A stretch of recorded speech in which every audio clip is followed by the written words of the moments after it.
I think we're good. It's episode 183 of The Platformers, a show about games and nerd culture. I'm your host, Brian Barnett. Joshua Mobley. I'm Chris Shriver. And this week we're going to talk about a whole slew of things, including some Nintendo things that came out of the woodwork to please and delight. Mm-hmm. We're going to talk about my final, I guess, I can't believe it's been it's only been a week, but my final story mode review of Guilty Gear Strive and my updated kind of impressions a week on. We're going to talk about Dark Deity, which is the game that we're doing the giveaway for, and a couple of other things. Where shall we start? Shall we start perhaps with the E3 stuff that had not happened the last time we recorded? Do it. Let's do it. So, last time we basically covered Square Enix, Ubisoft, Microsoft, and Bethesda. And I think that was it, right?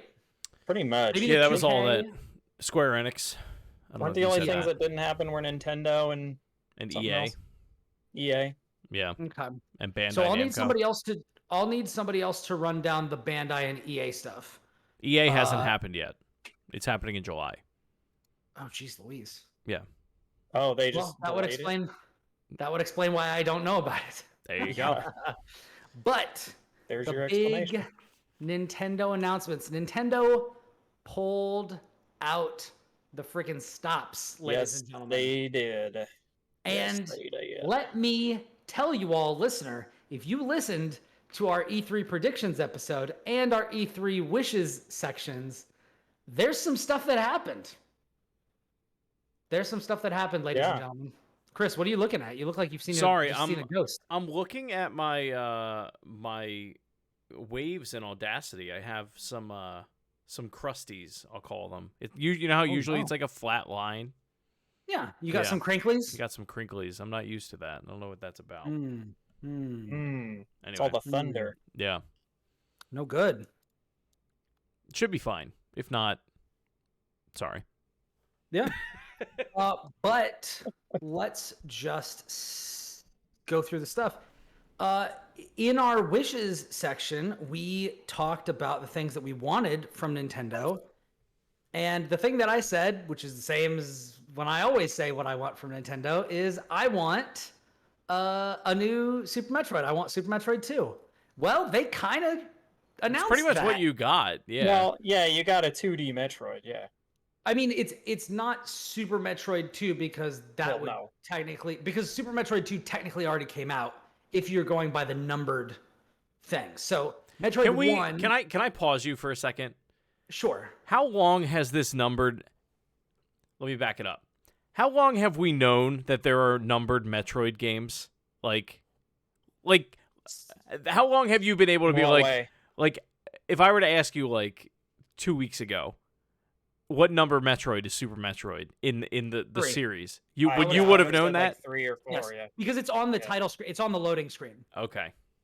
It I says, feel like I've never heard of this like ever.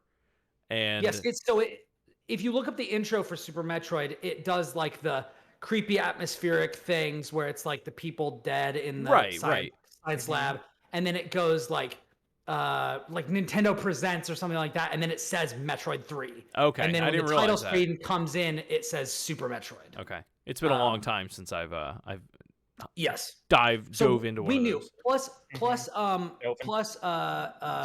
Metroid Samus Returns has that was a Game Boy game, and behind the Metroid logo is a big red 2. Yes, so I do remember that. We knew that. Now, they didn't really broadcast, if I recall correctly, they did not really broadcast Metroid Fusion as Metroid 4. But it was almost like a spin-off, right? Well, that's kind of why I asked, because like I always thought it was, but then also I know Other M is a sequel to Super Metroid. Or no, that's right. Other M is a sequel to Super Metroid. Not that like anyone's played that game, but like I haven't played it. Yeah, just because I and I'll be honest, the reason I didn't play it is because I heard it was terrible and I didn't want to get my heart broken. I heard it was bad. Yeah. Like it opens with the end sequence of Super Metroid, where like with It's her like all- escaping the planet. It's on her head or whatever. Or is that Metroid 1? Oh no, I mean that happens in Super Metroid. Yeah, Yeah, like that's the opening sequence of that game. Well, that's not even just the ending. That's like That's the weird last because like I 5% of the game. Oh, I don't know. I know Metroid Fusion was supposed to come out like the same day as Metroid Prime, and then it got delayed. I remember that vividly. Yeah, because they had connectivity Oh, yeah. between them. Yeah, you could get the suit. Yeah, Yeah. you could get the fusion suit in Prime, which is dumb because the fusion suit is the worst. You also But you can't see it unless you're at the safe screen. Yeah, you can't really Unless see you're it a ball. anyway. It's a first-person game. but anyway, they did like 3 different things that I either wanted or was open to. So there has been a rumor of a game called Metroid Dread for many years. Yes. Many years. And it was always, this is something that is being worked on. This is like another, thing. If it would have come out when it was around when it was first rumored, it would have actually made kind of a stagger step with Super Metroid and then Fusion and then the release of Zero Mission and then Dread and then these other things. But it just never came out. And now they've announced it. That is Metroid 5. Metroid 5 is Metroid Dread. So it will go Metroid 1, Metroid 2 Samus Returns, Metroid 3 Super Metroid, Metroid 4 Metroid Fusion, and then Metroid 5, which is called Metroid Dread. And it looks, fingers crossed, it looks like, although it is a direct sequel to Fusion, and like they even announced not in the press conference, but in the Treehouse breakdown afterwards, they said a couple of things that give me pause. Like they're bringing back Adam, which is the character in Metroid Fusion that was always telling you where to go and would not shut up, and was the reason why that game was not amazing. I like that game. I loved think that game as a kid. Zero but Mission's better to me, but I like that Zero game. I hear Yeah. everyone complain about that with Yes. that game. But I played it when it came out. I was probably like 10. Like I really don't remember much of it. I don't remember much of these games, period. Metroid be Fusion honest. was a very good Metroid game that was marred by a couple of things, whether it be hand-holding, specifically telling you where to go in a game that is about exploration and discovery, Yeah. and just constant exposition in a game where, like, the game that it's a direct sequel to had virtually no words whatsoever in the entire game. Yeah. And they just left it to you to poke around. So it basically it had it had the good combat. It had like interesting bosses. It had like some great power ups and things. But it had like it had the killing the like parasite hub things, which got just really repetitious and was kind of evocative of the worst parts of Metroid 2, I think. And then you had this, we're just going to tell you everywhere and everything to do and everywhere to go, and then mark it on the map, and then you have to go there. And it just took away a lot of what I loved about Metroid that was like atmospheric and kind of it would be like going from Breath of the Wild to a very linear scripted game where everybody tells you exactly where to go every time. Like it just felt like the shackles were put on. Right. I kind of liked that sometimes, though. Like in Zero Mission, where every time you'd get the right, the upgrade you needed, it would kind of point you to where you were supposed to go next. Because one of my biggest problems with stuff like Symphony of the Night is that it just feels like sometimes you just run around for like 2 hours and you have no idea where to go. And you're like, I literally can't even explore this space because I don't have the upgrades to do so. So, like, please just tell me where to go. And it gets really frustrating. I feel like, I I feel like I know what Brian is about to say. What is it? I think you're going to say that's part of the whole experience and, all that. And, like, kind of getting lost and then having that moment of discovery of, like, wow, the like, thing I is, figured it I will out. go to. I Not don't what I mind was being gonna say. told. Oh. I don't mind being told where I need to go. I'm gonna explore anyway. Yeah. Yeah. I was not going to say that. What I was going to say is that's a legitimate criticism of Castlevania Symphony of the Night, which I think is a significantly worse game than Super Metroid. Yeah. I think that that's one of the big problems about Castlevania that's not a problem with Super Metroid, is because unlike in Castlevania where it's just you just see a grate and like you don't know what that is, in Super Metroid they make it relatively clear this is a place where there is something you do not have yet, like a green door. Like you're like, wow, this is a huge green light in your face that's like, you don't have this shit yet. Come back when you do, which I think is better than the way that Castlevania does it, which is just like, you can't, there's like a sheer wall and like you can't see that you need to fly up there as a bat because you can't see that stuff. But anyway, all that aside, there were a few things that gave me pause, but this is also a game that's being made by Mercury Steam, which made Samus Returns, which is the 3DS remake of Metroid 2, which was good, although it had some issues like forcing you into leaning into the like counter and parry system.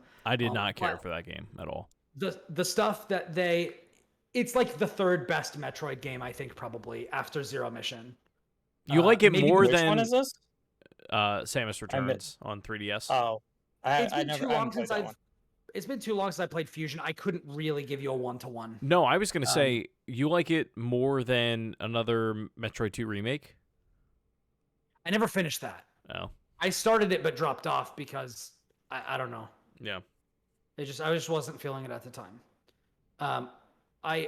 If you had to just ask me which idea I like more, I would say another Metroid 2 remake, but it just felt kind of off. Yeah. But I don't know if that was just, this is just a... It could have just been the wrong time or yeah, because it was a ROM hack or whatever. But yeah, and I'm totally willing to revisit another Metroid 2 remake. I love the idea of it.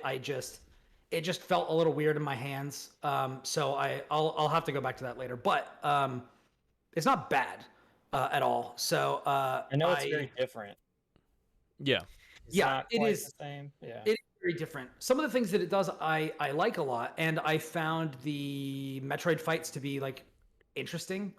As opposed to like the old Metroid 2 fights, but because it was on Game Boy, it was like so limited with what you could do. Which is a shame. But yeah, there were a few things like they're saying that Adam is in this, which like it's a sequel to Fusion, so like of course Adam is going to be in this.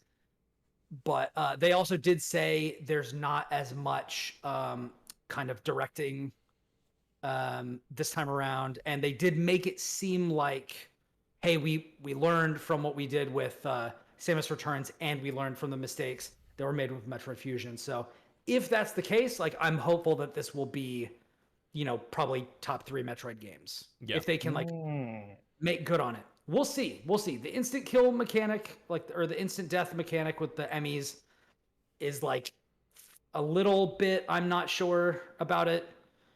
Because that was something that was in, it wasn't even in Metroid Fusion because the SAX that was hunting you dealt a lot of damage, but it wasn't just if it caught you, you were dead. It was if it saw you, you were probably dead. Yeah. Because you probably weren't going to be able to escape, but it wasn't like it caught you, now go into this cutscene where it just murders you, which I'm not a huge fan of. But we'll see. I'll suspend judgment. They're doing something. They're doing a new 2D Metroid. I will absolutely buy it. And my spirits have been buoyed because they said that it was the number one selling game on Amazon. So like the Metroid game, Dread. The one that's coming out over Breath of the Wild 2, over all that stuff. Wow. It was the number one. It's because Breath of the Wild 2 doesn't feel like it's happening anytime. I mean, it's also right? like, yeah. I mean, there's that, and it really is the biggest Nintendo game coming out this year. Like, don't get me wrong, this was an incredible conference, especially for like just the random shit that I love to play. But like, yeah, we're gonna get off Metroid soon, but this is a big deal. But in terms of like single player games, like that is the one for Nintendo fans this year. Yeah, which is crazy because Metroid is like one of the smallest. October 8th, right? Something like that, yeah. October 8th, October 9th, something like that. Yeah, not terribly long to go. Yeah, no. But yeah, it's crazy because if you look at the sales numbers, I think somebody was saying, what was it? Was it Stealth 40K on Twitter? Who was saying like if this was going to be the number one selling Metroid game ever, all it would have to clear, or to sell more than every Metroid game in the series combined, it would only have to sell like 3 million units. Yeah, combined. Metroid is not. Yes, game doesn't sell super well. I knew it didn't sell well, but I didn't know it was that bad. Yeah, Metroid games do not sell that well. They are very niche, which is crazy to me. I feel like As somebody for that, whom Super Metroid is like tied for #1 ever. I feel like that has to change now, though. Like you figure you look Because at of the Switch. Yeah, like just the install base alone, and like people that I think were playing Metroid, like you either played it on NES, Super NES, or a Game Boy. Like I don't think many people played Samus Returns on 3DS. I really don't. It was the tail end of that console's life cycle. It was like 3D but 2D. Like it was not what I don't think that game made anyone like happy. Like there's no like diehard Samus Returns is the best one like fan out there. Like I don't think that person exists. The 3DS version or the Game Boy version? The 3DS version. Like I feel like that game. There are some Game Boy Metroid 2 fans like stands out there. Oh no, I believe that, but like that's also they're like rooted... all those demented what is it, Majora's Mask fans out there. Yeah, just can't believe you. But like they're I have to believe that exists. I feel like Samus Returns was like that middle ground of like we're just not gonna make anyone happy about this game that we're putting out, but here it is. Right. Yeah. I feel like the main missteps that game made were combat wise instead of like handholdy story wise. Yeah, I don't think it was level design or like anything like that. I think it I think it purely came down to like mechanics and like combat. I think it was just forcing people to do the parry. Yeah. Whereas now they're like it's in the game and it makes things easier, but you don't have to do it, and you can just parry somebody. You can just run up to them and parry them. It doesn't have to be you countering an attack. It's just a move that you have. Right. Which is an improvement. Yeah. No, I mean, that game, it was very similar to what I think a lot of people have. When people complain about Doom 2016, where they're like, it's very repetitive. Like, you just have, like, you shoot a guy, you run up, you punch them, and then that's it. You do a glory kill, and, like, you move on. That game kind of felt like that, but it was much more obvious that it was more repetitive, at least to me. Yeah. I'm just going to shut the door. You can keep going. So after that, they announced a new Smash Brothers character, which is the second to last one, which is Kazooie Mishima, which is cool from the Tekken universe. I don't care about that, but a lot of people are pretty excited about that. Hey, it's not another Fire Emblem character, right? Very true. And which is what everybody kept getting annoyed at. Yeah, apparently everybody says that he plays a lot different, which is nice. Then we got Life is Strange Remastered. We got Super Monkey Ball Banana Mania, which I don't know anything. I don't know anything about Super Monkey Ball. I don't know anything about this. I love Super Monkey Ball, and it's been so long since we've got like a good one. Like the last time it really showed up was on the Wii, and those were not very good. Yeah.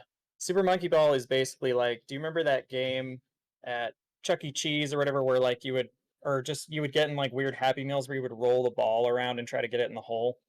Yeah. So Super Monkey Ball is basically just that. It's an obstacle course game where like you don't control the ball, you control the stage.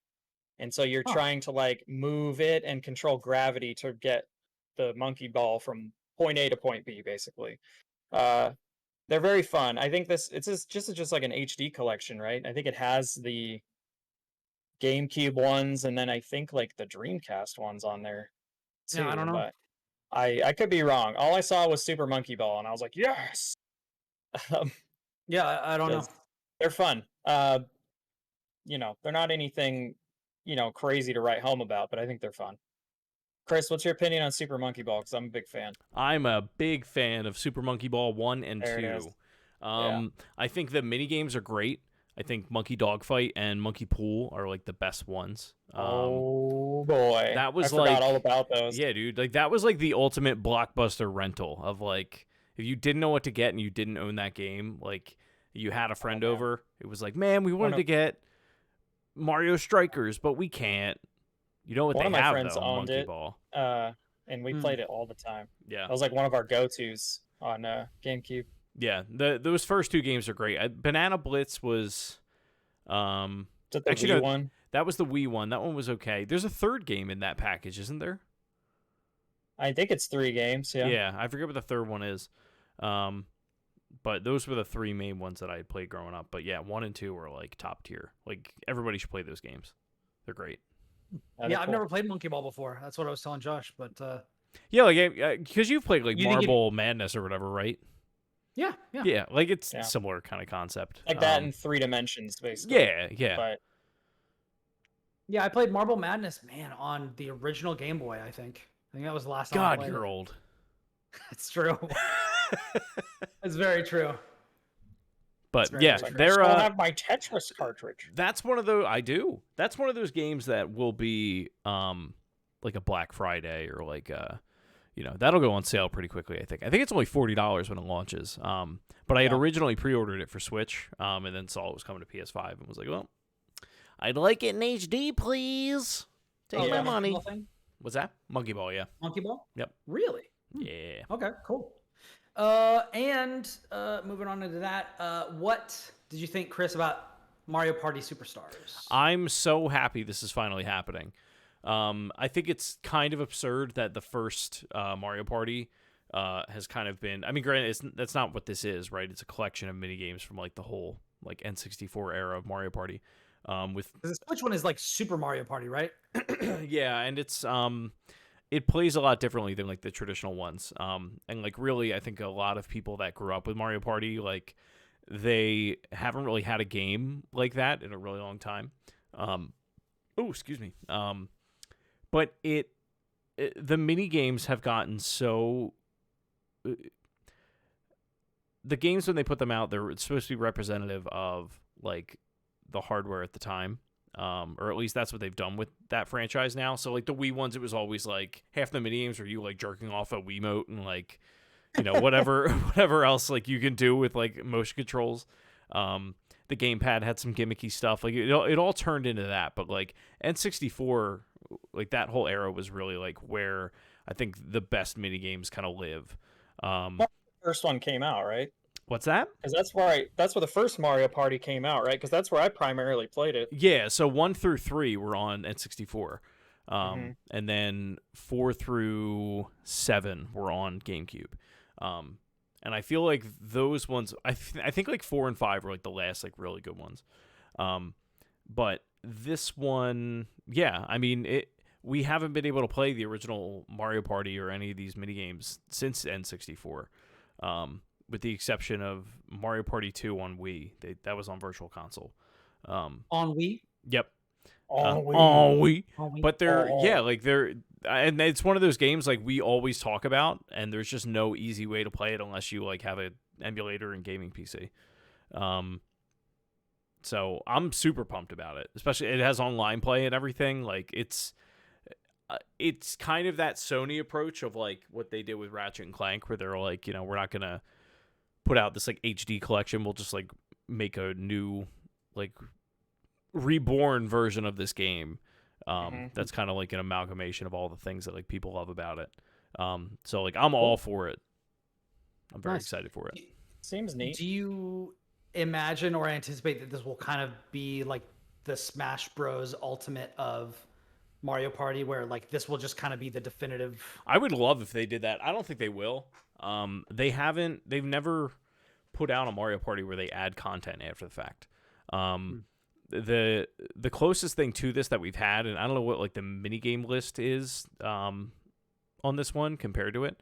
I haven't revealed all that information yet. I guess. there's a 3DS version that is like 100 of the best Mario Party minigames or whatever. But like that's all it was. Like it wasn't a full. I don't think it was a full game. It was just mini games. Yeah. It wasn't like okay. Yeah. Okay. And this is a huge blind spot for me because like as you know, Chris, like it's just not my and thing. For a number of reasons, like you were a PlayStation kid, like didn't really have an N64, like yeah, didn't have one. Barely, yeah, like barely had access to that's one. What I mean, like also not a game you play by yourself. No, it definitely isn't. I mean, I played it with my siblings and neighbors like constantly growing up. Yeah, it's essentially a virtual board game. Yeah, like in every facet. Yeah, and it's kind of like, you're not meant to play this alone. Just sort of why it worked on the N64 because it was just like its whole spiel, right? But yeah, multiplayer. Yeah, couch multiplayer, which you don't really. Mm-hmm. Although this has online, so who knows? No, I mean it'd be great if they did that though. I would love to see them like, hey, the April update, we're adding these maps, but I would be surprised. Well, here's hoping you get that because that would be that could be really cool. Yeah. Yeah. Next, let's see, Metroid Dread. Then we got Mario Golf Super Rush, which I think was just more of a look at it. I don't know if we have anything new to say about Mario Golf? that. Yeah, Comes out on Friday. Yeah, that's it. Oh, that's fast. Yeah, so we'll talk about it, when it comes out. Yeah. Then we got Monster Hunter Stories 2 Wings of Ruin, which I don't really have anything to say about because Monster Hunter still hasn't grabbed me. And then something I know for a fact that Chris was freaking out about, and a lot of the internet was freaking out about, the return of WarioWare. Dude, I love WarioWare. Thank God. God. WarioWare. This will, the Switch is definitely becoming this console where this is the case for me. This will be my first WarioWare game. Wow. Ooh. So, there's really only one bad WarioWare game, like, period. Is that the Wii one? No, it's the Wii U one. The Wii one's great. Oh. Smooth moves. I don't know. I literally haven't played one since the was it the first one on Game Boy Advance? That's like, and then I think I played the DS one. That's it. I haven't played one since. So. Yeah, there's God, I won't list all of them. There's a good amount of them. These games look ridiculous. They're great. I mean, Fun. We had Game & Wario was on Wii U. It wasn't what I wanted it to be, and I don't think it was what most people wanted it to be. Again, they treated it like it was a tech demo for the Switch hardware, or the Wii U hardware rather. Yeah. What if Astro Boy but bad? Yeah. Or Astro Bot. Astro Bot. I was like Astro. But Boy. do you know what the whole deal is with these games? Like how they work? Yeah, they're like little micro games where they just have like one gimmick or something, right? Yeah, like they last like 5 seconds. Hair. Yeah, it'll be like pick the nose really and it'll like you have to like move the finger will go back and forth. You have to hit A and it'll like pick the nose, or like. And they're all like gross or dumb or whatever. Yeah. Like it's just very quirky and goofy.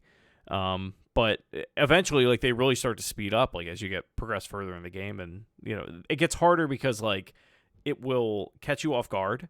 And like, so is it like just arcade or like survival where you just keep going and then when you die, that's it? They have that, and like the whole game. They have that mode, and then they have one where it's like each character that's in it like has their own like type of game. So one might be like focused around like shooters, or one might be focused around like rhythm, but they're all only like 5 seconds long. And so is this like just a speed run mini game? The game, kind of, yeah. The one that I played way back I in the definitely day did was not like know that's what this was. the one that I played back in the day was I think the Game Boy Advance one. It was like in an elevator, so it would start slow. So it'd be like, all right, first mini game. It's like you got to pluck the like nose hairs out of the guy. So you would like push what you had to do, and then you'd be like, okay, you did it, and then the doors would shut, and it would go to like one, and it would randomly give you another one. But as you got higher, and it had a little counter how many floors you finished. Like they got faster, so like the demands get higher. So it was kind of like a how high can you get kind of thing. Yeah, and that was the whole game. Like a run might take you like five minutes maybe or something, but it was like super addictive because it was like every 5 seconds you're like seeing that like great, like you finished a thing, so then your brain would be like just doing that over and over again, kind of. I definitely had no idea that's what this game was. Oh yeah, they're really fun to just like pop in and out of for even like a half hour at a time. If you have anything to run like a Game Boy emulator or anything, or like the GameCube one was really good too. They're definitely worth checking out. This is the first one that is co-op, which Smooth Moves was good because you had one Wii remote. Like one of the modes was you had one Wii remote, you would pass it around, and like it was like hot potato of like, okay, do the thing that like they're telling you to do. Doing this with another person would be it's got to be chaotic, I would imagine, which is awesome. But that'll probably just add to the yeah. Cool. Well, there you go. Yeah, that comes out on September 10th. So a lot of stuff during this Nintendo conference is coming out fast. Then we got a new Fatal Frame. We got Danganronpa, which is coming back, which is cool. I'm glad that's happening. I think those were still available on Steam, but Yes. I know that they. Danganronpa games. Yeah, I think so. I have 3 on there, but I They're didn't on know. Steam and I think PlayStation 4, but they're Yeah, off I the don't Vita know. store. Yeah, which is weird. But Yeah. yeah, so now It it's is on weird. it's on a handheld. So if you want to play Danganronpa, those are good. Then they did Shin Megami Tensei 5, which I was shocked that they did, but I'm pleased about. Are you gonna play that? Probably not unless there's like a drought. Which 'Cause I'm- which 'cause there I'm is. like- There's never a drought Be- anymore. well, because I'm like already like kind of there with Persona, That's what I where figured. like I might not play the next Persona. Yeah. As like I platinumed Persona 5 Royal, like I liked it, but like those games need to be cut in like down to like a third Yeah. of what they are. Like those games need to be 40 hours, 30 hours max, and they're like 100 hours, and it's just too much. Yeah. It's Yeah. too much. And then there's people that are like, I've played it like 5 times. I'm like, Did Yeah, you I mean, play anything else? I mean, Yeah. I beat Persona Oh. 5. Like I beat Persona 5, and then I reviewed Persona 5 Royal for the podcast, and it was a lot. Yeah. But I was having fun, and so I stuck with it, and there were new characters and things. But yeah, I don't know. It's I've talked about this before, but Persona 5 was an improvement over Persona 4, I think. But Persona 3 was still my favorite. Yeah. So unless they get back to kind of that darker energy, I don't know that I'll necessarily want to return. I know Shin Megami Tensei is kind of more of that, but also it looks like somebody was saying that it looks like the UI and gameplay from Shin Megami Tensei 5 was pulled straight from like another one of these games. And apparently that game was like not amazing. So I don't know. I need to dig I have no idea. further into this, but I've never played I mean technically Persona 5 is a subset of Shin Megami Tensei. Like Yeah. I think it was like Shin Megami Tensei Persona something. So Yeah. like anyway, it's like a Persona got big enough in the West that like it became its own series, but this is like definitely the root of that, and you'll definitely recognize that. Like you'll recognize all the demons if you've played a Persona game. Yeah. All those same characters and even models are there. So that was cool. And then there was another big one that I know people like Justin Davis were freaking out about. Advance Wars came back. yeah. So Huge deal. not in the same way that Metroid did with a new game, Oh. but with a remastered version of 1 and 2. Yeah, but it's at least from what I saw, it's like 3D sprites now, or 3D models instead of sprites in the battling at least. Yeah. Yeah. It went with a much Um, more cartoony kind of. It was already Aesthetic. cartoony. Well, no, but I mean like just in the 3D. Yeah. Yeah, but it oh went my like God, Saturday morning like- cartoony instead of anime cartoony. Right. Yeah. I don't know. I mean, to me, it looks the same. Like Looks very that's different to me, but we don't need what to it talk looks about like. So then we got the announcement of Tony Hawk 1 and 2, Dragon Ball Z Kakarot, Doom Eternal's DLC. We got the let's see, Just Dance. We got Guardians of the Galaxy, which is cool. I did not watch the thing. I What, had to Guardians of the step away Galaxy? during that. Yeah, so I have no idea what's going on with Guardians of the Galaxy. I'm very interested to see how that game runs on the Nintendo Switch. Unless it's Yeah. the cloud version and they didn't say that. I don't think they did. Hmm. But there's a good chance that game comes out and it looks like a potato on that system. I mean, most of those like third-party bigger games kind of look like potatoes. Yeah. On Has it, anybody so- played Doom on the Switch? I played I've seen it. I played the 2016 one. Doesn't it look like? great. Yeah, it's It's potato. it's that moment. Well, this is the problem of being in our position. Like, if it's the only console you have, it's like, wow, I can't believe Doom runs on this. And then Yeah. I boot it up Yeah. and I'm like, wow, I can't believe Doom runs on this. I'd rather play it on PC. And Yeah. I'd rather just play go it do on that. any of the other consoles I have. Right, Yeah. exactly. Yeah. But you can play portable and in the car while you're on a road trip. It's and stuff, which definitely is cool. it's a lower resolution that like if you're used to playing on some like crazy TV or something, like it's noticeable. Okay. I don't know how you'd play in a car. I get car sick Um, looking down. My brother played the Then, whole thing yeah. on Switch. we got the announcement, or the confirmation rather, that Skyward Sword is still coming out on July 16th. So that's right around the corner. I'm excited about that. I didn't realize it was like that close. Yeah, dude. It's very, very close. Yeah. Wow.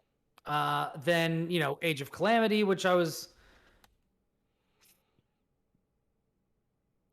ready to for when I see a cool looking Zelda reveal, for it to not be cut, the legs cut out from under it, with a reveal that it's a part of a Musou game. Yeah. Yeah.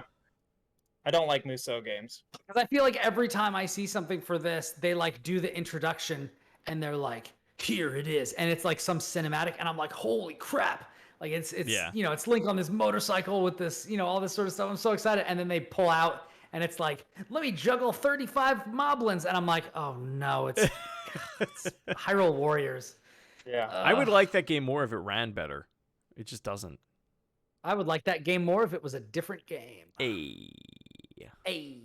Yeah, and we got to look at Breath of the Wild 2, which apparently is not Breath of the Wild 2. It's Breath of the Wild subtitle redacted because story spoilers. Have you heard the word of Barrett Courtney from Kind of Funny's theory on why they redacted the title? Is it the We Play as Ganon Yes. thing? Yeah. Yeah, I hope so. I'm here for it. I think it could happen. It's one of those stupid. It's one of those like. This sounds like one of those crazy Barrett. I mean, Barrett. If Barrett's known for anything, it's having crazy theories like this. But apparently, there's a mural in Breath of the Wild that it's supposed to be representative of Ganondorf rather. Not apparently. I remember that. Yeah. And he has like the long hair that you see in the trailer. When he's falling out of the sky and everything. And he's also got the tunic that's only covering one arm. Right. Well, and his arm is whatever his arm is. It's all gliffied up. Which is the same as what that mummy looks like, I think, correct? In the trailer? Don't they have the same arm? Yeah. Yeah. So, yeah, the thought is something that probably has infected maybe Link, maybe Ganon, whatever, and is going to slowly corrupt it over time, potentially turning it into Calamity Ganon, maybe. Who knows? But man, if they drop Switch Pro and this game, and they're like, by the way, you play as Ganondorf, I'll lose my marbles. I will lose my marbles. Do you think Switch Pro is still actually happening? It won't happen this year, I don't think. If it happens this year, it'll happen. It'll get announced in August, and it will come out in September. I feel like at this point, like, why? When is it just the next Switch, right? If you do the Switch Pro, you definitely 1000% get it out before Breath of the Wild 2. Yeah, or with Breath of the Wild 2. My point is, when do we just stop calling it? Yeah. When do we stop calling it the come Switch out Pro and just call it the Switch 2 or the Super Switch? Just call it the new Nintendo Switch. Don't call it that. No, don't call it that. But that's what they will call it. Yeah, probably. Yeah. There was that interview with. Honestly, I do believe that was slated to come out this year, and COVID and the chip shortage messed them up that much that might have.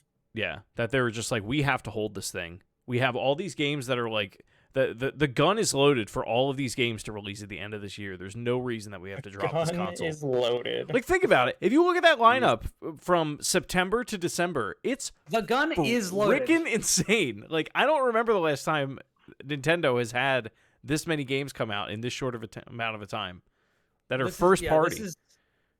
It's unprecedented. This could be a banner year for gaming. Yeah. Depending on how these games come out. There was a point early in the Switch's life cycle where every month they had a first-party title. And since then, it's been like 2 or 3 a year. Although maybe... excuse me. It might not be a banner year because Breath of the Wild sequel is coming out next year. So...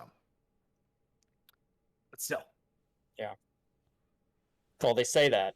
But yeah, you definitely do not release the Switch Pro without Breath of the Wild 2 being available for it. Harry is saying Pokemon could be the catalyst for the Pro in November. I'm inclined to disagree. Legends Arceus.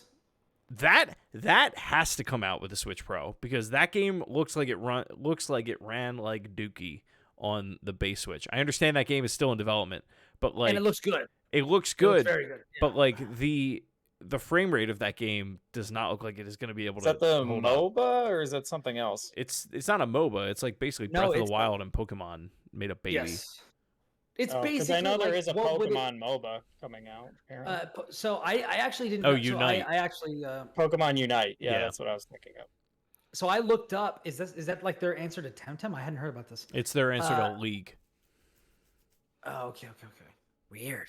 Yeah. But yeah, so it looks like Pokemon Legends Arceus is basically what if we took a step back from the Pokemon formula and thought about what it would actually look like to be a Pokemon trainer in this world. Yeah. Because like you're sneaking up on Pokemon. It's kind of like Safari mode, but the whole world. Yeah. I forgot all about this, if I'm being honest. Now there was only one trailer. Again, I'm like, oh yeah, that's right. It looks great. This was a thing. Yeah, it looks super cool. Totally forgot about this. I got some email from Nintendo and it was like, hey, take a look at the roster of Pokemon games. And I like clicked through the list and was like, I feel like I've missed like some of this stuff. And of course I skipped Snap because I don't care about Snap. The only legacy it has is on 64, which is, again, we've covered something I didn't have. Yeah. And then I've heard just bad things about it being on rails. And then I looked up Arceus and I was like, I've heard about this, but I haven't seen it. And then I looked at the thing and I was like, whoa, is this the next mainline thing? And it's not really, because they're doing the remastered of Diamond and Pearl, which I never played. Diamond and Pearl are good. I played Platinum, which is the combination of them. Yeah, I think it's the only gen I didn't play. Or no. Was Platinum the? No, you're right. Am I right? Yeah. Ruby was the last one I played. That was on Game Boy Platinum Advance. was the one where Giratina, the Ghost Dragon, was the cover, right? Okay. Sure. I was thinking that was the one with Reshiram and like the Fire Dragon and the Lightning Dragon, which is from Black and White. But I think there was a different third Pokemon for that one. There was Black and White and Black and White 2. That might be why there wasn't a third version for Black and White. There was like, no, Pokemon Gray doesn't sound right. No. All right. Yeah, so it must have been Diamond. Yeah, Diamond and Pearl were good. Are you gonna play those? Probably not. I think I'm done with the remasters. I think I'm out on Pokemon except for this new one if it's good. This Arceus or Arceus, whatever it is. I still really love Pokemon, but having not played one in a really long time, like I don't even know where to, come back. I think I would probably rather. This might be weird to say, but I feel like Persona and Pokemon fill the same space, and I would rather stick with Pokemon than Persona because it's less of an investment, and I feel like it's just more joyful and less. It's more chill.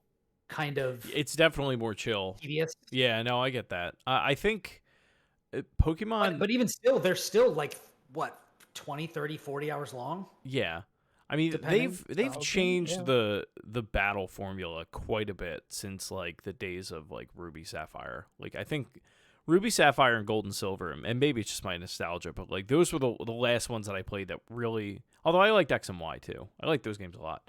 You didn't like Sun or Moon? I didn't like Sun and Moon. I thought those games were too hard at points. Like I remember there were moments in that game where I was like, really? Like it felt cheap. It was definitely hard, especially the legendary chickens. Yeah, those things were real tough. And since then, nothing like those legendary chickens. I've been out of the game so long. I'm like, what are you even talking about? Yeah. The legendary egg birds, like Let's Go, and what was the last one that came out? Sword and Shield. I thought they were way too easy. Like I felt like I could just walk through everything if you were like a level ahead. Anything. Yeah. I definitely preferred. I think my favorite ones since Red and Blue were actually probably Sun. Actually, a lot of people like that game. One of the biggest things that I liked about Sun and Moon, and I definitely agree with it was like part generic and part very difficult. But one of the things that really made me love Sun and Moon so much was it was the first game in a really, really long time where the new Pokemon that were invented for this game were like really cool and fun. And like I think I ran a team of entirely new Pokemon for the first time because they were all super cool. Yeah. Like we had that conversation with Janet Garcia on the show where I was talking about how much I love Toxapex and like Mimikyu and like all these crazy ones that were just introduced for that game, and that was the first time in a long time where I thought that the Pokemon looked cute / cool, had interesting abilities, and were strong enough to compete with like all these old classics like Charizard and all that sort of stuff. So if they can bring that back for the new one and kind of split the difference between the too easy and the too hard. Yeah, I would agree with I've everything heard you that said. a lot, that Pokemon is just too easy now. Yeah. And I felt a lot harder back then. But then my argument is that, well, it is also it's kind of supposed to be for kids, right? It like, is, at but the end like of the day, I get right? the argument of like people, because people always come back with, you think it's not hard anymore because now you're an adult and like you played it when you were 5 and learning how to read and whatever. Well, it was But harder at the back same then. time, when we were kids, we were beating like freaking Mega Man 1, which is way harder than any Pokemon game. Sure. I was not. I can't even beat Mega Man 1 now. So That's what I'm saying. I'm saying it's not necessarily like kids can have that endless patience and just get over stuff. well, that and like you had the whole like playground kind of environment. I remember when going through Pokemon for the first time, like we all would talk on the playground about how to get past, the elevator in Sabrina's gym and like all these other things. Because like we all didn't have the answer, but somebody had the answer, you know what I mean? Yeah. Yeah. Well, I think the last thing that they announced was to celebrate the anniversary of Legend of Zelda. They're going to come out with a Zelda Game & Watch, which has Zelda 1, Zelda 2, and Zelda 3, which is the Game Boy version of Link's Awakening, which is one of the best Zelda games that exists. So riveting. I can't wait. It's kind of cool, but I don't care anything about it. It's not crazy. Yeah, it's just like, all right, cool. I already pre-ordered it for my collection. Of course you did. Yeah, this is definitely a collector's thing because I think both of those games, both Zelda 1 and Zelda 2, are available on Switch now on Switch Online, and Link's Awakening has a 3D remake that you can play on this one, which I still think I probably prefer the Game Boy version, but it's Well, you don't like chugging in the hub world? No. If you're gonna make a game, make sure it runs at a locked frame rate. Yeah. Or else, what are you doing? Yeah. Of all games, too, it's so weird to me. Like, why is that? Yep. They can get like 95% of Breath of the Wild to run flawlessly, and that's the one game that they're like, nah, just keep on chugging. Yep. Yep. But anyway, yeah, that's different developers. No, I know. It's just funny. That's Nintendo news. Cool. Great E3. They really gave it to E3. us. But between Microsoft, Bethesda, and Nintendo, they really did give it to us. Yeah. They really did give it to us. I'm very excited. I was kind of in this space, and if you've been watching or listening to the show, then I've been kind of in this like, what am I looking forward to space? Like, what is there that's really coming out that's got me hype? And now it's like, I don't have to think about, well, maybe Avowed will be interesting because I've got, hey, there's 2 Arcane games on the horizon, and Redfall looks really interesting. Plus, Nintendo's finally giving me what I'm asking for. And it's giving a lot of other people what they're asking for with Advance Wars and all this sort of stuff. So it is, and Breath of the Wild 2 looks better now than it did before. Like, it was just like a trailer, and now they're like, yo, you're going to have this water power where you can just fly, down through the floor or up through the ceiling. You can fly around on these mountain cities or like, this rubble that's come up. It looks interesting. Like, I'm so excited to play more Zelda. I'm interested to see how much of it ties into Skyward Sword. Like, there's a reason they picked that game to release as an HD remake. Are you sure? I feel like there is. Are you sure it's not just like, not a lot of people played this because it was on the Wii? Because that's why I'm No, more I mean, interested in it, because I've never played it. I think sales-wise, fans that on game Wii. did pretty well. I mean, I'm sure it did, but Yeah. because the Wii was That's what I mean. The incredibly install base successful. alone, like, yeah. I don't know. I'm excited. But I don't know. I'm in that point where I'm like, yeah, I'm gonna probably play it at some point, just because I never got to play it. So. Yeah. Yeah. Cool. Well, let's touch on a couple other things. I do want to talk about. Well, let me just say, I finished Guilty Gear Strive story literally the same day that we recorded our last episode, and the end of the story gets even more insane than the beginning.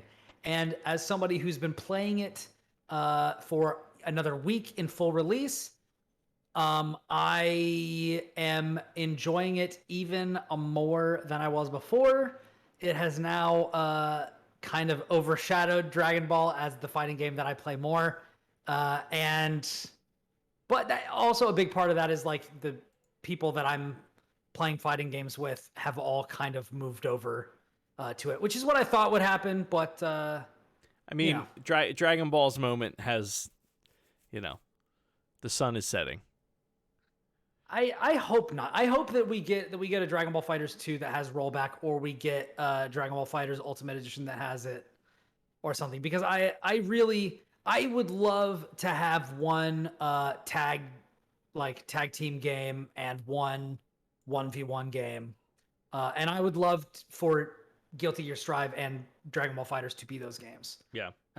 There's a rumor going around that there's another fighting game that is being created based off of a popular anime franchise. We've talked about those rumors before, but there are new rumors that are kind of reinforcing that. So. Oh, okay. I was gonna say, I'm surprised we didn't see that. Yeah.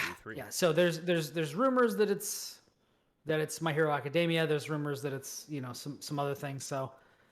We shall see. Hopefully that comes to fruition, and hopefully it has rollback netcode, because playing Guilty Gear Online is.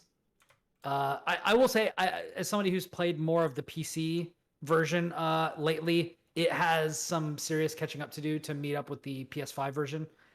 Just because we're getting all sorts of weird disconnect errors when I'm trying to play with people. It's really obnoxious. But it seems like most people are saying in all other ways the PC version is superior.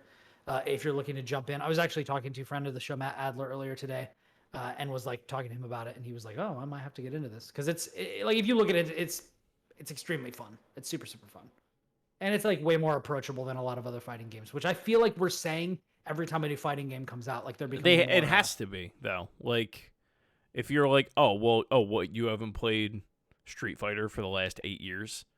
Yeah. Prepare to get wiped up off the floor. Like. Yeah.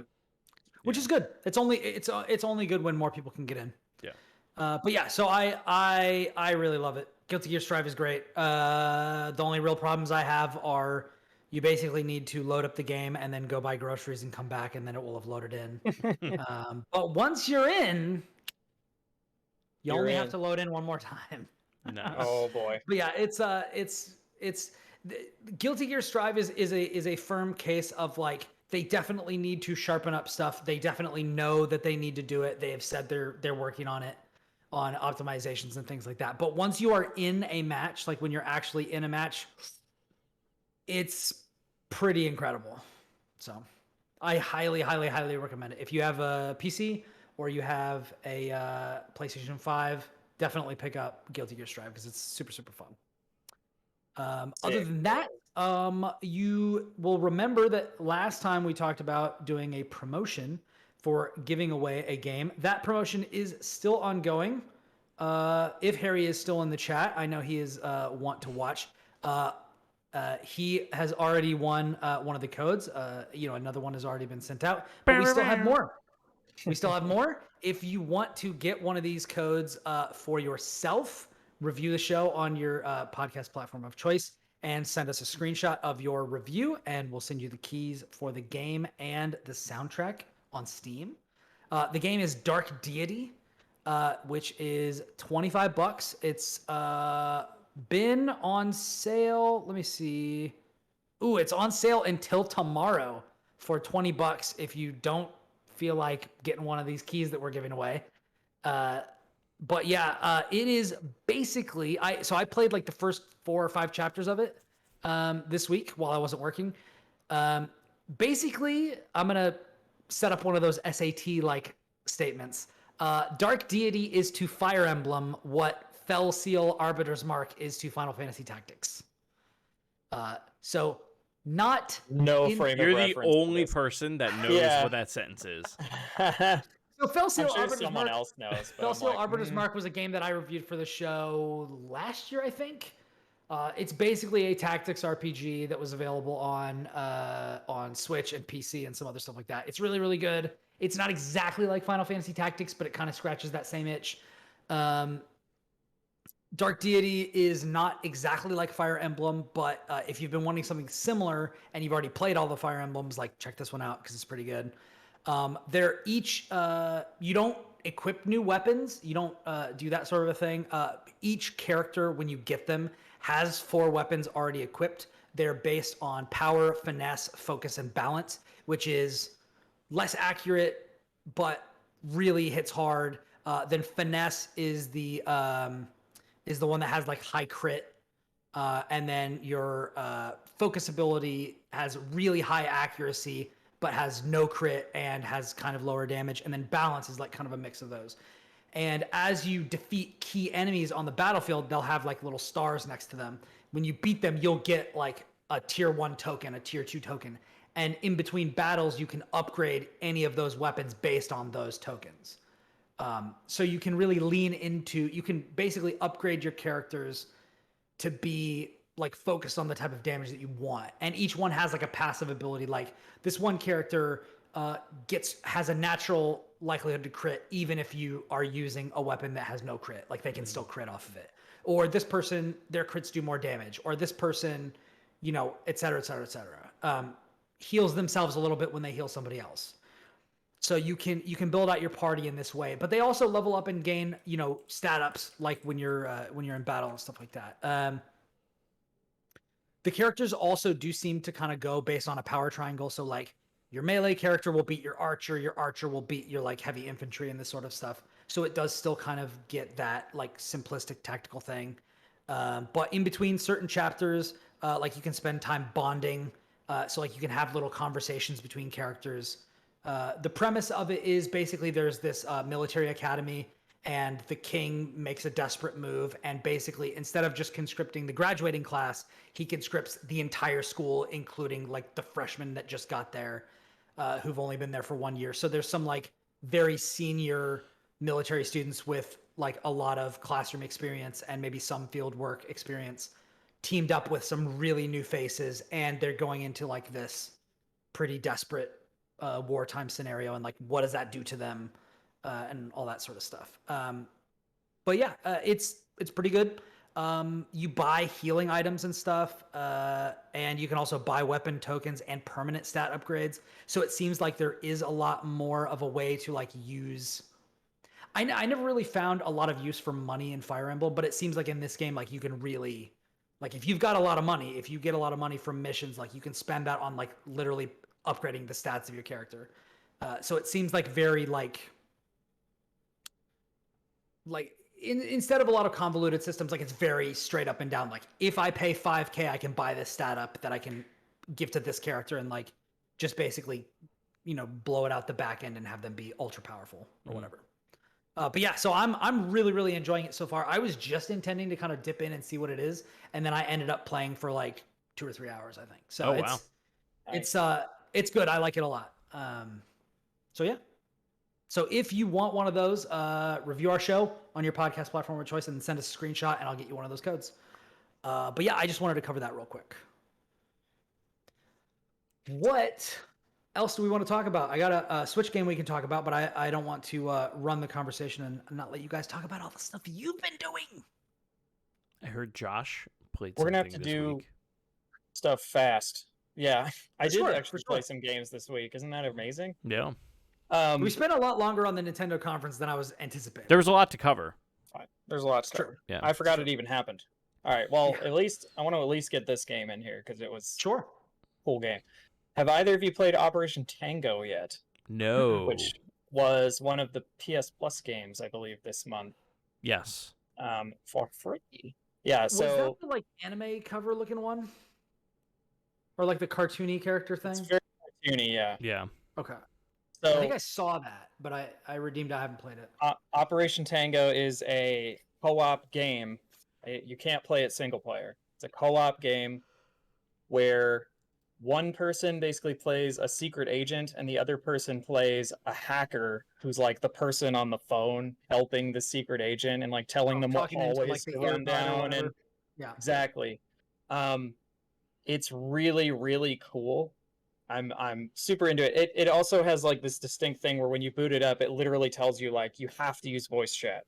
They're like, there's no way around it. Like you and your friend cannot even you can't even screen share. They're like you'll ruin the experience because you have to relay and like describe things to each other.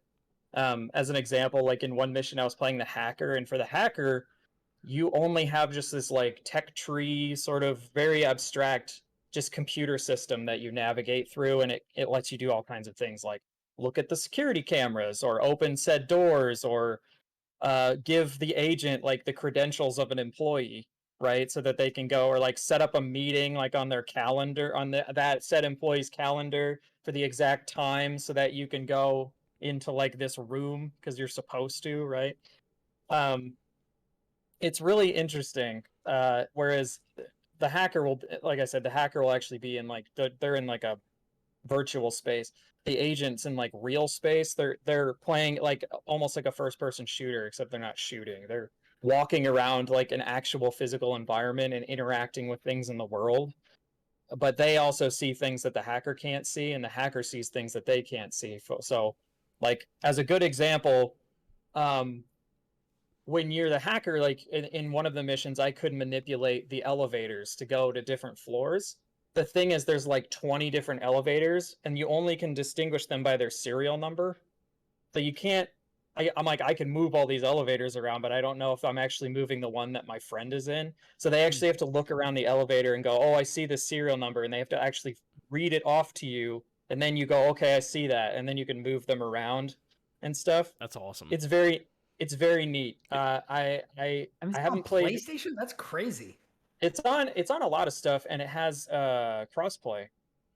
Interestingly enough, this is very similar to Keep Talking and Nobody Explodes, like just the asymmetrical. I was just gonna bring that up. Yeah, it's exactly similar to that, except it's whereas Keep Talking and Nobody Explodes is about like one thing, like disarming a bomb. This is very much like it's all very puzzle based, and there's not really any action, I would say. Like there's moments where like something is going to happen and you have 6 minutes to do it, right? But it's not like people are shooting at you or something. It's just like you have timer now, and suddenly you're yelling back and forth like purple's 24, like put in 24, like so you're trying to open a thing, right? It's very neat. I'm into it. The only thing I would say is it doesn't seem like it has a ton of content, but I haven't played all of it. And the game marks off whether you've played it as the agent or as the hacker. And you can go back and make sure you don't miss anything. Yeah, and a lot of the things are I don't think there's not like collectibles or anything, but the way that it I mean, I just mean that you've like experienced everything. Yeah, so the way that it differentiates it is that a lot of the elements in it, like the actual order of things, like first we're going to go to the elevator, then we're going to go to this room, then we're going to do that. Those are all the same, but the actual like numbers and a lot of the things are randomized. So like when I am telling my friend like it's this symbol, if you ever play that mission again, it probably won't be that symbol. It'll be something totally different. So it forces the communication. You can't just be like, oh, I know this part. Yeah. You can't just be like, oh, I know you got to push this button. It's like, no, it could be a totally different button. Like we had a moment where I was trying to stop a thing from happening. I don't want to spoil it because we did not expect this whole thing to happen, but we had a timer. We had like 5 minutes to do a thing. And I had to put all these chemicals like in a specific order into a thing. And so when I opened the thing to look at the chemicals I had to put in, the computer on there told me like what was wrong with it. Like it said, it has too much like potassium or something. I don't know. It would tell you like an actual phrase, and so You then it got would too be much like, bananas in this then I'm smoothie like mix. then I'm telling my friend who was playing the hacker. I'm like, it says that it's this, and then he has to look at a list and be like, okay, according to this, you need to put in like the red, the blue, and then the red and this thing, and then when you have to put these droplets of something, and it's like it's like put them all like put the 3 drops in less than a second. So then you're like 1, 2, 3, like so it goes in fast. But sometimes it's like space it out like a 1, 2, 3, and then you hit the button. And it's like really satisfying to like be talking back and forth, and then when you hit something, it like lights up green. I don't know, it's very satisfying. I don't think it has a ton of content. Is what I was gonna say. Like there's a world map, and I feel like the world map's not very big because like the mission icons are pretty freaking big, and we've done 4 of them, and I feel like we're almost done. But I haven't What you're looked up. saying is in this spy game, the world is not enough. The world's not. Yeah. I mean, there's a lot that goes into designing those types of games. They're very well. They're very cool. The designs of them are very cool, I will say. And even if this is something that like I play once and never play again, I feel like I'm totally fine with that because it's just such a kind of neat and very unique experience that. Do you know if they're planning to add really more to it later? No idea. I have no idea. I've not looked that far, but it's free on PS Plus right now. I think it's only for PS5 people though. That sounds right. But I definitely recommend getting a friend and playing it with them. Chris, let's try it. Yeah, we should actually. You should. Really should. I would watch you just scream about that's not the right elevator serial number or something like. You idiot! The answer's not Banjo Kazooie. What are you doing? It's funny too because you have to spell it. The first time I played Hacker, even though my friend had played Hacker previously, because we were trading between levels, he'd be like, "I need you to open this door." And then for me to get from like there to there in the computer system, I have to like back out. It was like DOS almost, but in a visual way. I'm like, hold on, like I have to like physically go backwards, like go to a different floor, like. So it's like it has a lot of just like funny, like organically things. And it's funny because you're trying to explain to your friend like why this is such a serious, like you'll have like lasers coming at you and you're like, bruh, like I need you to give me this number, and they're like, hang on a minute. I'm like, no, you don't understand, like I'm going to die. You're going to die. Yeah, Indiana Jones, we are going to die. Yeah, it's very fun, very unique, but my one worry is that it doesn't have a lot after you've kind of done all the missions. But at the same time, I'm like, for a game I got for free for PS Plus, like I've had a lot more fun than a lot of other things that I've just gotten on PS Plus, and been I'm just going to put that in my library and then never play it, right? Yeah. So that's really, really cool. That's cool. Definitely recommend it. Awesome. Nice. Mm-hmm. Well, Chris, you and I will have to hook up and do that because that sounds very, very fun to me. Yeah, that sounds like it's right up my alley. Yeah. It's a good time. Cool. Shall I talk about a weird Switch game that I've been playing? Do we have time? I know. Did Chris talk about anything? Chris, did you have stuff? What do you got? What do you got? No, I don't. I played Banjo Kazooie all last week. Really? Yeah. I love it. I played Banjo Kazooie for like 4 hours on Friday night, and it was so good. Nice. That's awesome.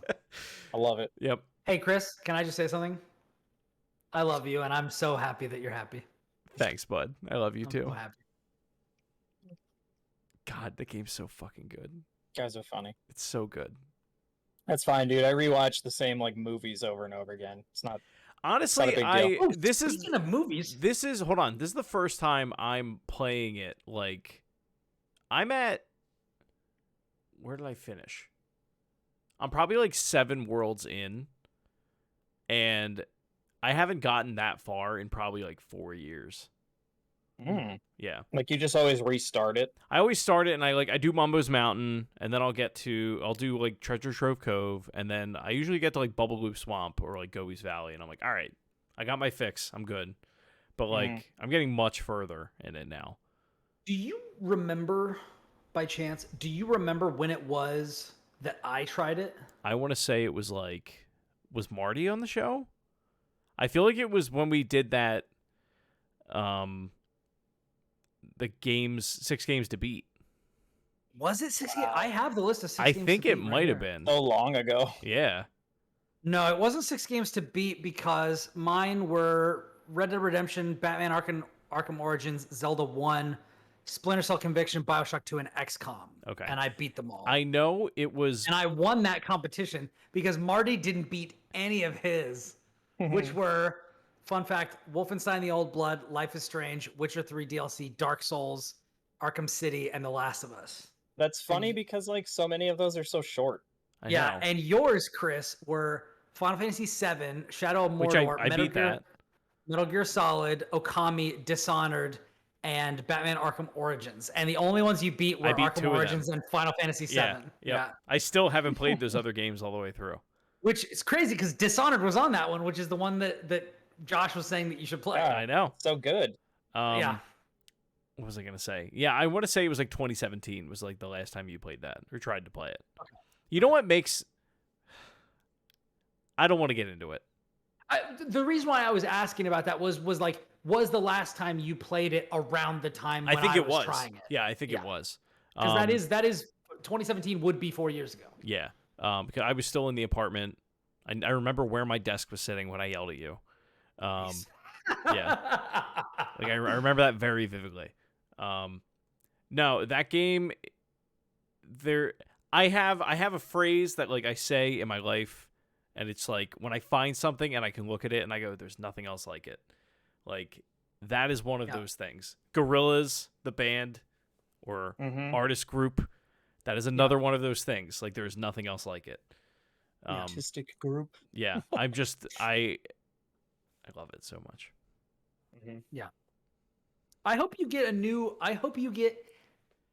let me just say, may you get the worthy sequel that you deserve. You know what I've actually been thinking about? I'm thinking about Banjo-Kazooie the way that I thought about Nicktoons Racing lately. Like, I feel like I know enough about this game that I'm like... That you could make one? I could make this game.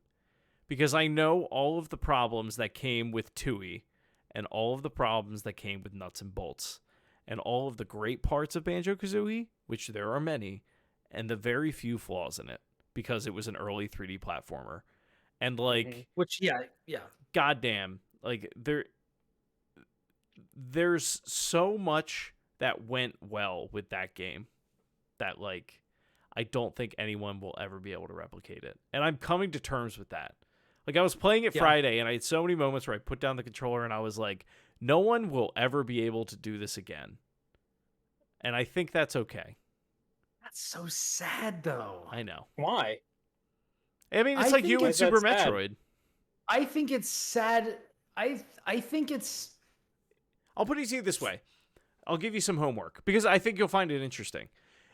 Go into... some homework. Go, at the very least... Go onto YouTube, look up the Rare Replay videos where they talk about like the development of Banjo-Kazooie, and they talk about Dream, or Project Dream, Banjo-Kazooie in general, and like the opening theme, and like there's a bunch of videos on it, and just how excited that group of guys was to make that game. And like you can tell even when they talk about it, like Grant Kirkhope is just like firing on all cylinders when he goes on about it.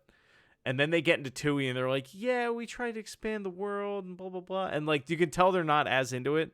And Nuts and Bolts happens and they're just like, yeah, we were trying to solve a lot of problems. And we really didn't know what we were doing. But like, they call it lightning in a bottle with Banjo-Kazooie, man. It's a perfect game. I love it. It is a very good game. It is. Cool. That's all I'm going to say about it. Yeah. That's all you need to say about it.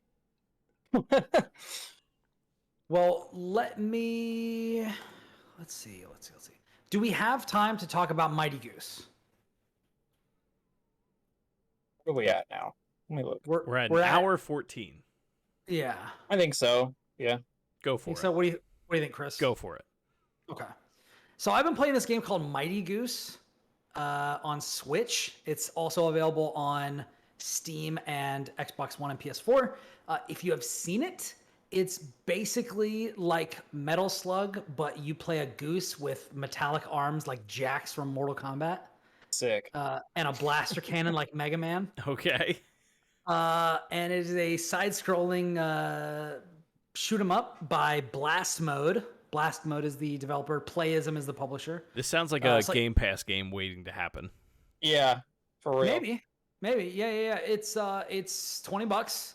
I got a code sent to me because I thought that it looked pretty interesting. And I've been kind of hungry for like a Mega Man because since I played Mega Man 11, I've been like, where's Mega Man 12? Like, where's the next one? Because like I think one like issue with it, like I didn't really like. There was one sticking point in Mega Man 11. I really liked it. I feel like I was way more high on it than a lot of other people in the industry, which is odd because I'm not particularly a super crazy Mega Man guy. But there was a lot of hype around that game, and then it kind of came and went. It seemed like. Yeah. It doesn't feel like it has a lot of champions, which is a shame because I thought it was largely very, very good. Yeah. I definitely liked it more than those like old throwbacks like 8 and 9 and 10, which like I just didn't really land for me in the same way. But I'm also somebody who like basically likes Mega Man 2 and 3 and then didn't really like many of the other ones. Yeah. What are you going to do? But this game is really, really chaotic and super fun. You basically you go like left to right on the screen and it'll stop you. It'll do the old beat 'em up thing where like you go to a point and then it'll stop you and then a bunch of people will like fill in left and right of the screen. You can jump up, you can dodge, roll left or right, much like in the way you can like use the dash ability in Mega Man X or something like that, like on the ground and in the air to avoid damage and stuff like that. Which actually I don't think you avoid damage with it. I think you just move left and right. But this is like a straight up dodge roll where like you can dodge through bullets and like you won't take any damage or anything. And moreover, it'll actually remove them from the screen, which is important because this is a pseudo bullet hell, I think. So that sort of stuff is really important. You've at least so far as I've gotten in the game, I think I'm like 4 levels in. You have like 5 hit points, and on occasion you'll get like little health drops and stuff that will max you out again. But every like at the end of every level or every other level or something like that, you'll have like a big boss encounter that'll be like maybe multi-phase or something, and you'll be fighting the boss, and then there'll be other, monsters that will come in or something like this. And basically what you do is you complete missions, you go back to base, you get like a new helper that can come around with you. The first one that you have is I think it's called just a regular duck or something like that. And it's just like a duck with like a little jetpack on or something like that. And it like punches people. And then you get like this little pig professor that can that drops. I should mention before I explain this, you can pick up like weapon upgrades like you could in Contra.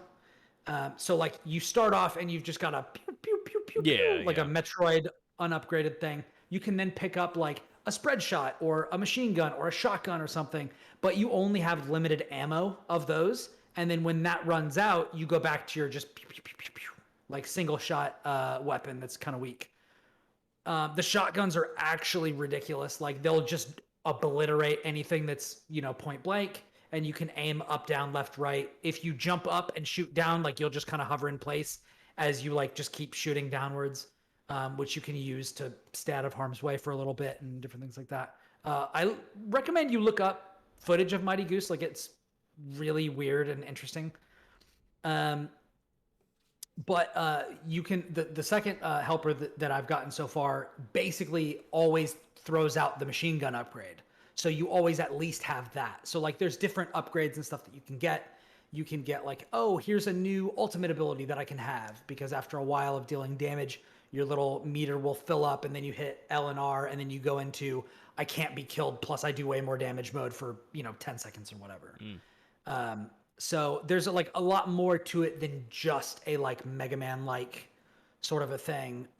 You can also pick up grenades and stuff, and you'll be dodging them like left and right on the screen. Actually, it's kind of similar to did either of you play Mercenary Kings I think I Yeah. did.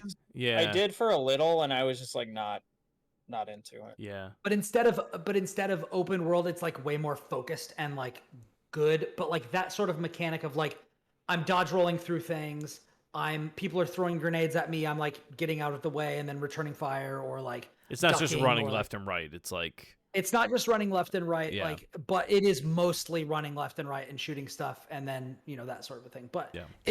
I'm having a great time with it. I've only run into I think 2 issues, and one of them actually has me stuck right now, which I'll probably get over this hump later. But being like 4 missions in, one thing I will say is most of the projectiles in the game are yellow, which is great in the first level where you're in like a bunker under the ground where everything's like blue and whatever.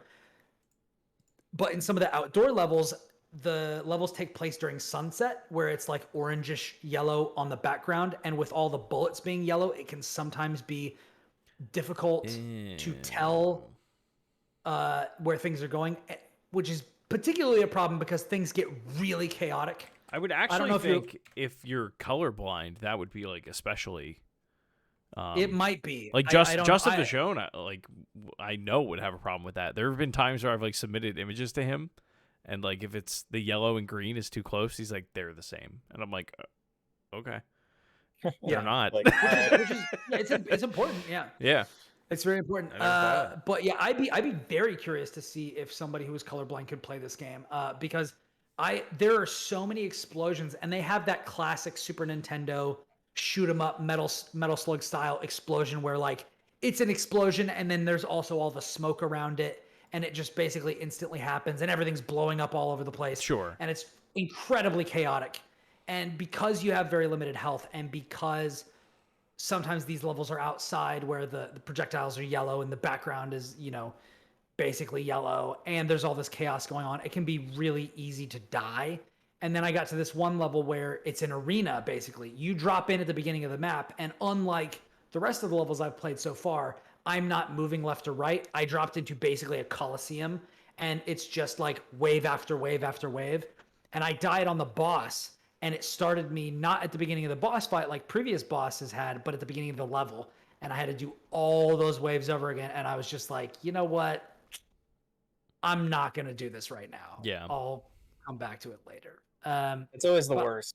I really think that if they dealt with that color thing, made the explosions a little bit less busy, or were like a little bit more gracious with your health, and they had a better checkpointing system, I think this would be like absolutely top tier. As it is, it's really, really fun. It's just kind of annoying when like you get stuck on something. Sure. Like that. So, but like the first boss took me like 10 tries to beat anyway, just because like I just got into the latter third to quarter of the boss fight and just had no health upgrades, and just was getting nickeled and dimed with just all the bullets that were going all over the place. But anyway, I'm having a lot of fun with it. If that is the kind of thing that you're into, and especially if I'm not a super glutton for punishment. I'm not super into like bullet hells or stuff, but like if you want it, like this is definitely one of those games. This is the first one of these that I've played in a long time that feels as high quality as this one is. Wow. I love a good bullet hell game. Yeah. It's not my genre.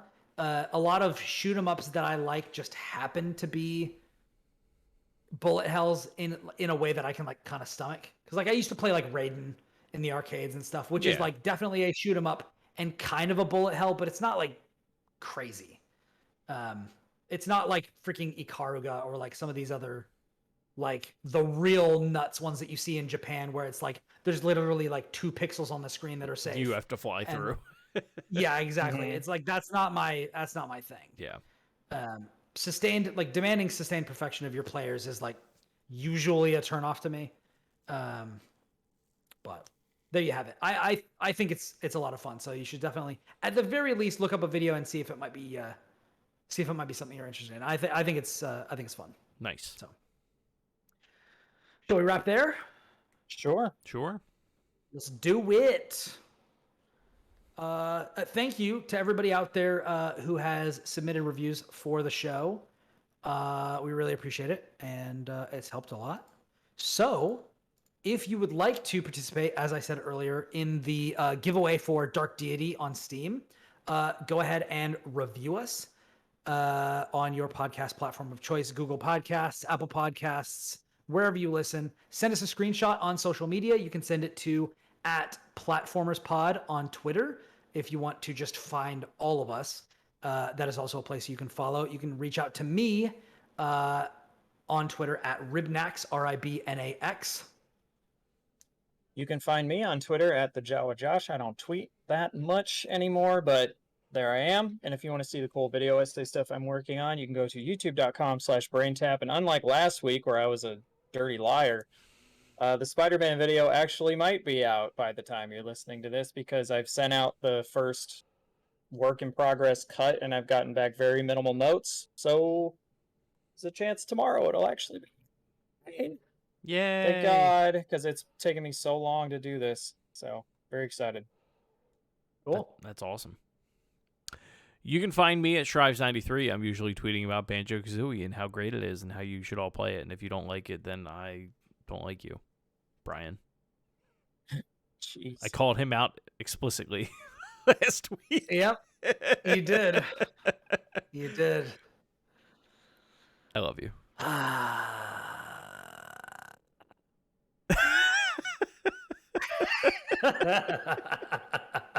I love you too, buddy. Oh, I will say, I'm doing the living room PC build this week. I'll probably be posting progress pics of that. Ooh.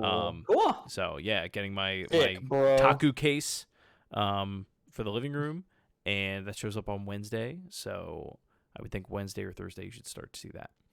But I'm gonna start playing the Metroid games on there once that's fired Heck yeah, up. bruh. Heck yeah, bruh. Heck yeah, bruh. Very nice.